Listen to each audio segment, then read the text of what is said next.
Hello and welcome to Mindful Yoga with Yogi Beth C. I'm Beth. Today I am going to lead you through a practice of 2-minute yoga holds. I designed this practice with the idea of being able to mix and match in mind. So you can do the whole practice with me, or if there are certain poses that you would prefer, look at the chapters down below and mix and match. Choose the poses that you like. Each yoga pose can be a daily practice in and of itself. Right now, I've been doing a 2-minute down dog every day for the past week, and I'm really loving it as a way to sneak in a little bit of yoga every day. So I encourage you to find your pose or poses. This might have a little bit of a yin-like feel to you because of the longer holds.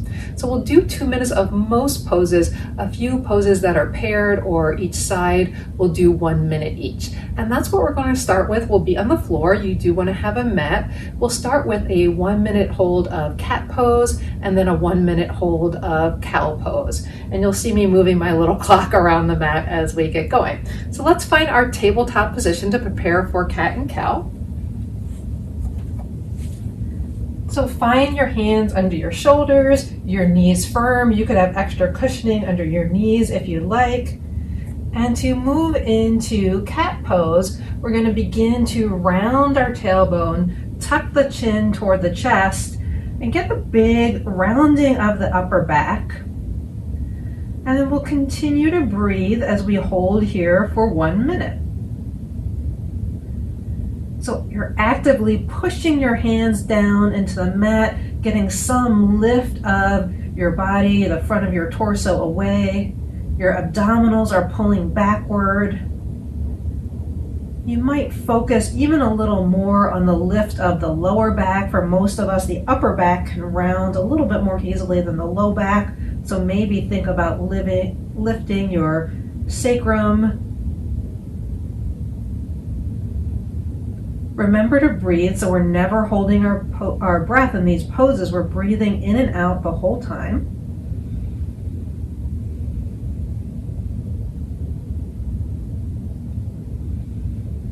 Last few breaths in and out in this pose. Still holding your round shape, or maybe even make it a little bit more round. And then come through neutral. Take a breath or two in your neutral shape, your tabletop shape, so neither arched or rounded. And then our hand and our feet placement will be the same, but this time we'll tip our tail backwards, move our chest forwards, lifting up our gaze as we let the front body, you can imagine letting the heart in particular sink toward the mat. And then we'll hold here for 1 minute. So you may even be able to see my breath moving in the area of my belly or my ribs. I'm going to actually take a little bit of the curve out of the low back and try to emphasize the upper back arch even more. My low back sometimes wants to take over.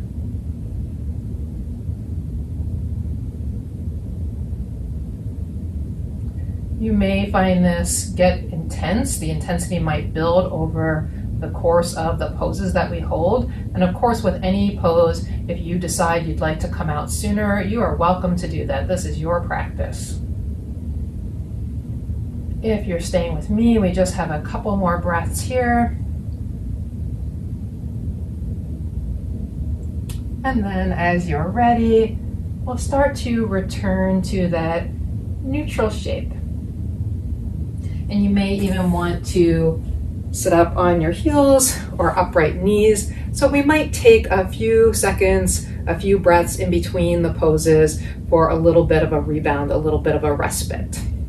Our next pose is going to be downward facing dog, a little bit more of a hand strength work for the upper body. So we'll be putting our weight on our hands. If that's not appropriate for you, you can always be on your forearms or your wrists, or if you have a chair nearby or a wall, you can do down dog on your chair or wall. I'm going to be doing it on the floor. For downward facing dog, you'll walk your hands a little bit ahead of your shoulders, tuck your toes, And then we'll lift up into our upside down V shape. Take a moment to find the shape that works for you. If today that means a shorter dog, so stepped in more, go for that. I'm in a pretty traditional down dog length. And as I said, I've been doing this pose for about a week, and I like to check in with different parts of my body as I'm holding. So first I might think about pushing my heels, my hamstrings, the entire back of my legs toward the back of the room. So not necessarily down, my heels are a little raised here, but pushing them long and away. And then with my hands, pushing into my hands so I can feel that energy go up into my shoulders, and maybe even that helps me move my hips a little bit more back toward my heels, my torso a little bit more toward my thighs. Coming into a longer, more energetic dog. You can certainly take one heel and then the other toward the ground, walking your dog. I also like to think about lifting the bottom ribs away from the mat, allowing a lift of my armpits so that my shoulder blades can wrap more around my back body.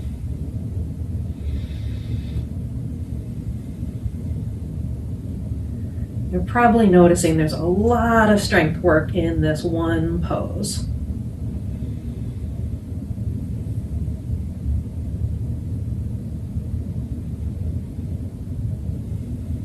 And you might notice heavier breathing.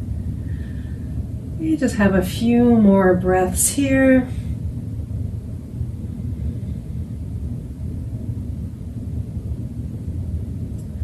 And as you're ready, start to come down out of your dog. Again, you might simply like to sit for a moment. Take a breath or two in.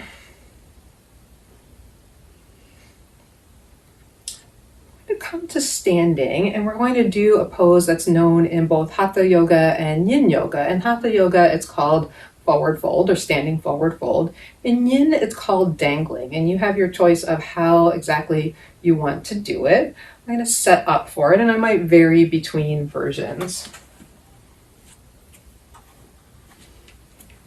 I'll stay facing toward the side so that you can see my side body. Feet can be any width apart that you like. Sometimes having the feet a little wider makes more space for the body to dangle or to fold. I'll take a little bit of a wider stance, a little wider than my hips. I'm going to be folding right at the hip crease. Let your knees be as soft as you'd like so you can get that fold right here. So we're bringing our torso closer to our legs. And the hamstrings might feel stiff or tight at first, so give them a moment to start waking up. Now you can absolutely do this with your hands on a chair, on blocks. I'm going to start with my hands on my thighs. So we're starting our 2 minutes right now. I'm going to stay here a little bit to get my body warmed up to this shape. Now the traditional Yin version of dangling is having the hands on the forearms and letting the weight of the forearms help your body or your upper body pull toward the ground.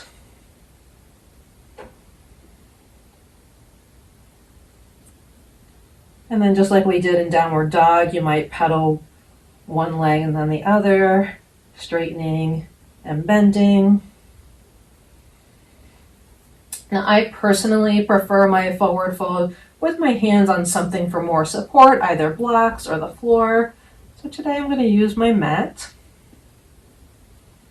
You'll see I still have that soft bend in my knees. I might keep that bend the whole time. Or as I'm here a little bit longer, it's been over a minute now, I might feel like I can start lifting my sacrum a little bit more to the sky and practicing some straightening of the legs. Still trying to maintain that really deep fold from my hip crease.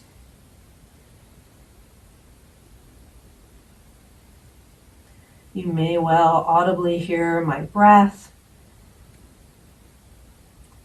This pose certainly takes some effort, even if we're just in a dangling mode.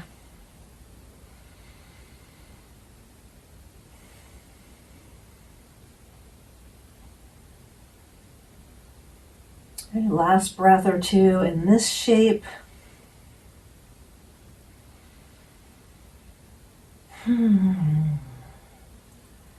When you're ready to come up, I suggest coming up through a halfway lift.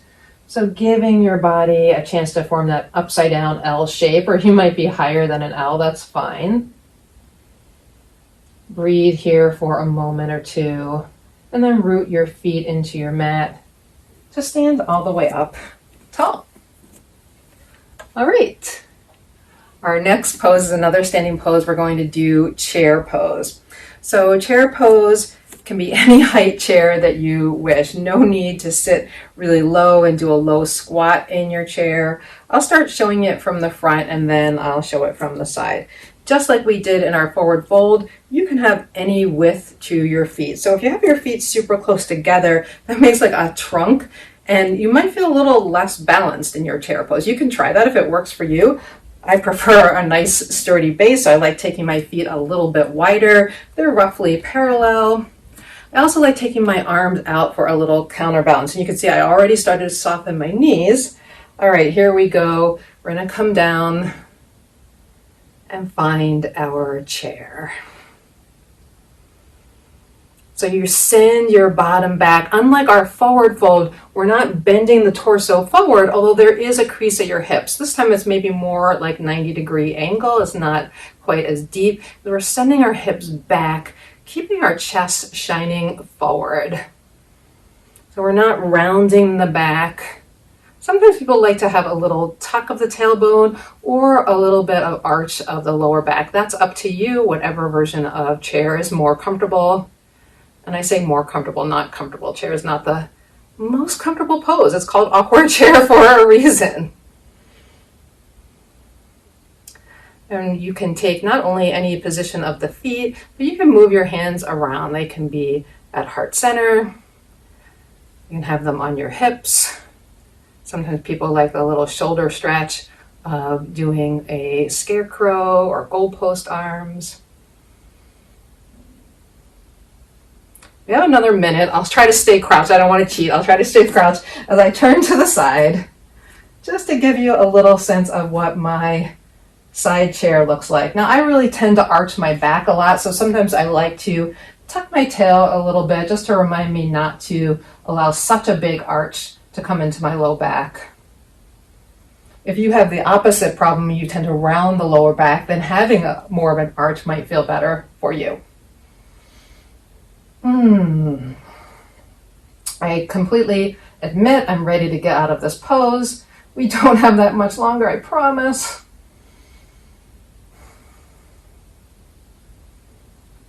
Last 2 or so breaths. One more. All right, push into your feet. Whew, that feels good, the coming out of it part. My quads are talking to me. So you get the sense of how even if we were only doing one of these poses, we really have almost a full strength work practice or a full stretch work, depending on which pose. All right, this is our last standing pose. We're going to do a warrior 2, and this is one of those poses that we're only going to be doing for a minute each side. Assuming that I'm going to keep time correctly. All right, so let's take the feet wide. If you're mirroring me, it'll be your right foot pointing out to the short end of the mat. Your heels are sort of in alignment. I'm not picky about that. You find the stance that helps your hips feel in between your feet. So that's kind of what we're going for, is our hips in the middle. And then when you bend the front knee, you'll see that I'm trying to bend the knee over my ankle. I'm not really worried about forming a 90-degree because I really have to push more than I'm prepared for right now to lower that thigh. It might lower a little bit over the course of our hold. We'll see. All right, we'll start the time now. Now, Warrior 2, the classic version, is arms up, glancing over your front fingertips.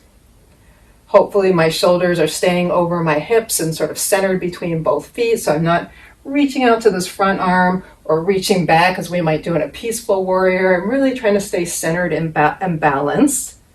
And that's part of the benefit of this pose, is helping us stay balanced even when our legs are working a little bit unevenly on both sides. We do want to lift the back thigh away from the mat and push into the back foot so that the front foot is not doing all of the work.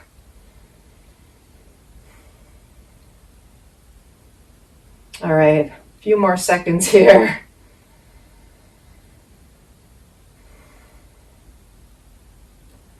And then push strongly into your feet to come up. Maybe take a neutral wide-legged stance before we switch to the other side. I'm just switching my clock here. And I know that I said that this was the last standing pose. We have one more after this. Sorry about that. All right, let's do our warrior two, second side. Turn the toes out. Back toes come in a little bit. Remember, we're just looking for where the pelvis can feel pretty equally balanced over both feet. And then when you're ready, bend the front knee. Find a placement for that leg that feels supported. And we'll start timing. I'll raise my arms up. When you reach the arms away from each other, that offers more stretch across the front of your chest. So you can do that. You can also bend the arms here into that cactus or scarecrow if that feels really good. For some people, this feels like a wonderful stretch. If your arms are getting tired, I'm sure your legs are. If your arms are getting tired, let them come down to your waist. That's no big deal.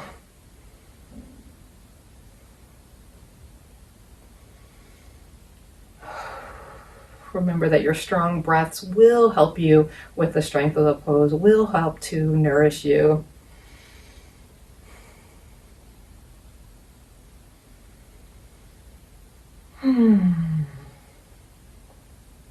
It's not as hard as chair pose to me, and it's still hard. I like this pose because it feels very accessible to most bodies. It's still hard. All right, last breath here. Come out of your warrior. You can take a moment with a wide-legged, or maybe scoot your feet in together, find your mountain pose. Okay, I can't leave out a balance pose. I did mean to do this before warrior two, before your legs were as tired. So trust me, it might be much more challenging for me as well. Let me move my clock again. This is, again, going to be 1 minute on each side, so not 2 minutes. And the nice thing about balance is going to be really simple. I say nice, but we'll see. If you want to do a tree pose, you can, but we are going to do a simple, what's sometimes called stork pose, a simple hold of one leg. So let your weight come into one foot. If you're mirroring me or I'm mirroring you, it would be your right leg is planted, like your tree plant of your foot. I'm starting to unweight my left so I can kind of get the feel. It helps if you let your toes be nice and spready of the bottom foot. That helps with balance. My yoga mat feels pretty cushy, so you might see me shake a lot. When you're ready, you can stay in this kind of toe down kickstand place, or you can lift the top foot. It can be at any height. We're trying to stay balanced. The lower leg's going to move all around. Maybe the arms will too. You're welcome to take hold of the thigh with your arms if that helps you. It may feel easier, it may not. You'll see me shift and shake.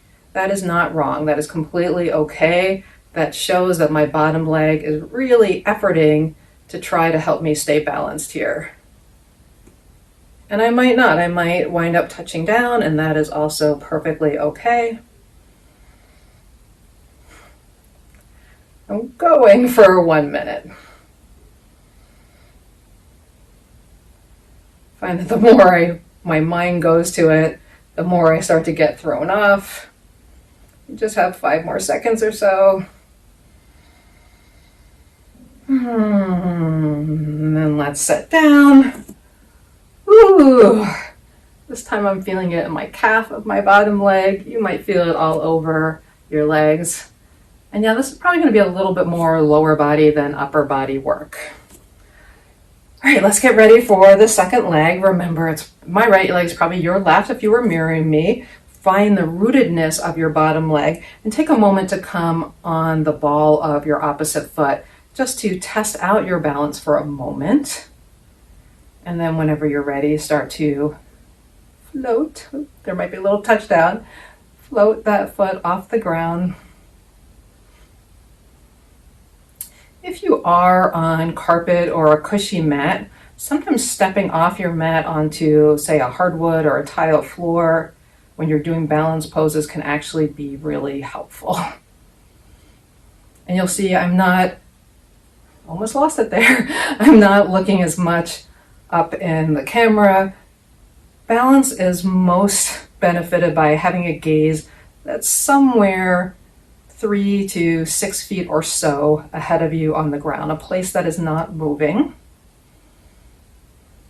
My right foot, I've had some problems with my toes, some issues. If you have foot issues, definitely one foot is likely to be harder to balance on. And we're almost done on this side. Ready? Touchdown. Ooh, I'm glad I talked through that side. Made it feel a little easier. And that really was the last standing pose. Take a nice breath in. Maybe sigh it out. We're coming back down to the floor, this time to a prone position, which means front body. Just 2 more poses. And remember, take a look at the chapters. Finish your practice at any time that you're ready.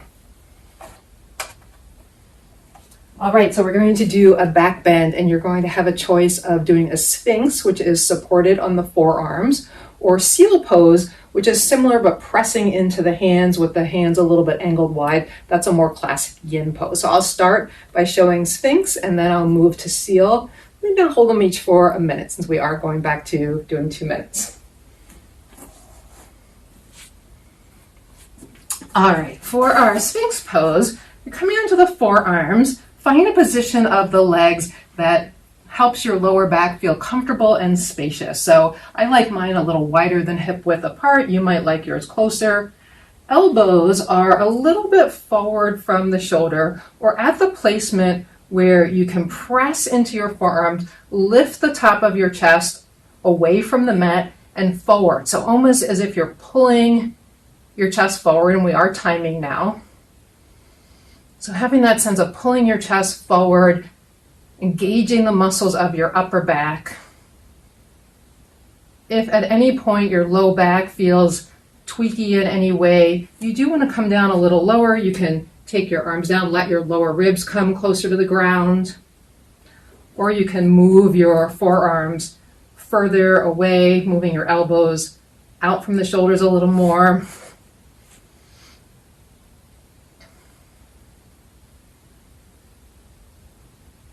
So if you know seal and you want to do that instead, you can go right into that. I'm going to stay for just a bit longer in my Sphinx, and then I'll do seal for the 2nd minute.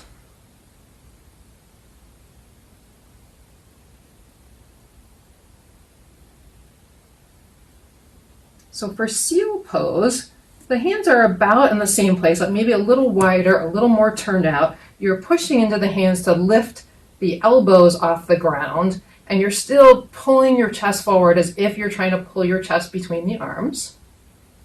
You still do not want to feel the pose in your lower back. So if your lower back starts to feel anything other than mild sensation, anything sharp, definitely do not want to feel that. But you can see this version of the back bend involves more of the back than the Sphinx pose. The Sphinx pose is pretty localized into the upper, maybe the mid back, whereas now we're bringing in all the way down to the mid lower back. In these last few moments, you might remind yourself to be active in the pose, push, feel that engagement on the inhale, breathe out on the exhale. And then release, let your elbows come down if they were up. Come all the way down to the floor and rest on one cheek if you'd like. So this is a neutral prone position. You can also come up to a kneeling like where we started.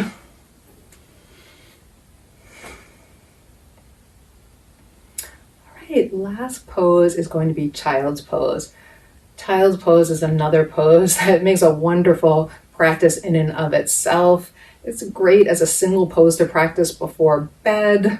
I could stay in child's pose for much longer than 2 minutes. We'll do it for 2 minutes to hopefully rest a little bit and finish out our practice. Now, if for any reason, if you know that child's pose is not a restful pose for you, you can come to lying on your back and draw your knees in. That's an upside down version of child's pose. It works just as well. All right, so we'll come on our knees. Our hips are back to the heels. And you decide whether you want your knees to stay together or when you hinge forward with your knees together, that provides more support for your body coming down. Or when you take your knees further apart, that provides more space for your body. I practice both ways, but I tend to prefer a little bit more space, so that's how I'll do it today. Finding a spot for my clock there. So we start to hinge from our hips. Now you might like a little kind of ball rounded version of child's and where you keep your elbows in and do it that way. That works great if you'd like that. Hips stay back toward your heels. They don't have to touch your heels, and you're welcome to put a blanket underneath if you want a little extra support. You can also stretch your arms out this way, and we have just started the time for our 2 minutes, so I'll do this first part with my arms stretched out. My forehead does comfortably reach the mat. If yours doesn't and you'd like it to, place a pillow, a block, anything you'd like there. Or again, you could double up your forearms.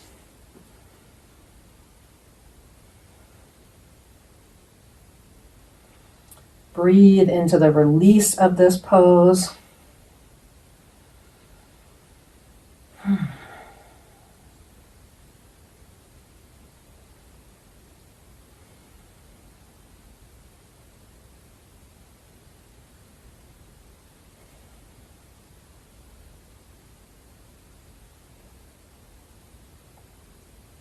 If you want to practice in a way that goes a little bit more into yourself, again, you could do what I said at the beginning and place your arms down, maybe even curl up in a little ball. Or for the last minute, I'm going to stretch my hands back toward my feet. Maybe your hands even reach your feet.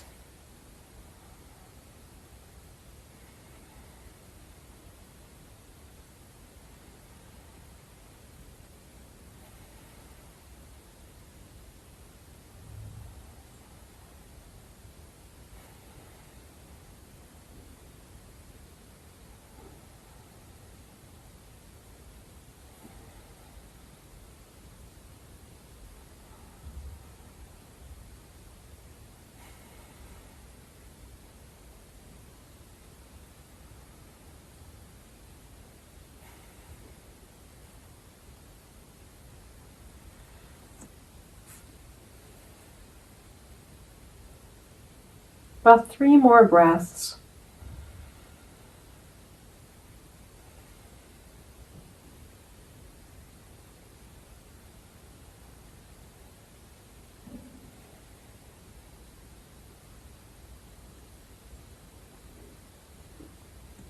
And then slowly begin walking your hands in. Return to a kneeling position, or come to stand, or you can go into a shavasana, a rest pose if you like. We're finishing our practice here today. Thank you so much for joining me. If you did like the longer holds of this practice, I have a whole series of yin classes. If you want to just do a full yoga class, I have those too. Please do subscribe, like this video. It helps give me feedback, and you can comment directly and I will respond. Have a great rest of your day.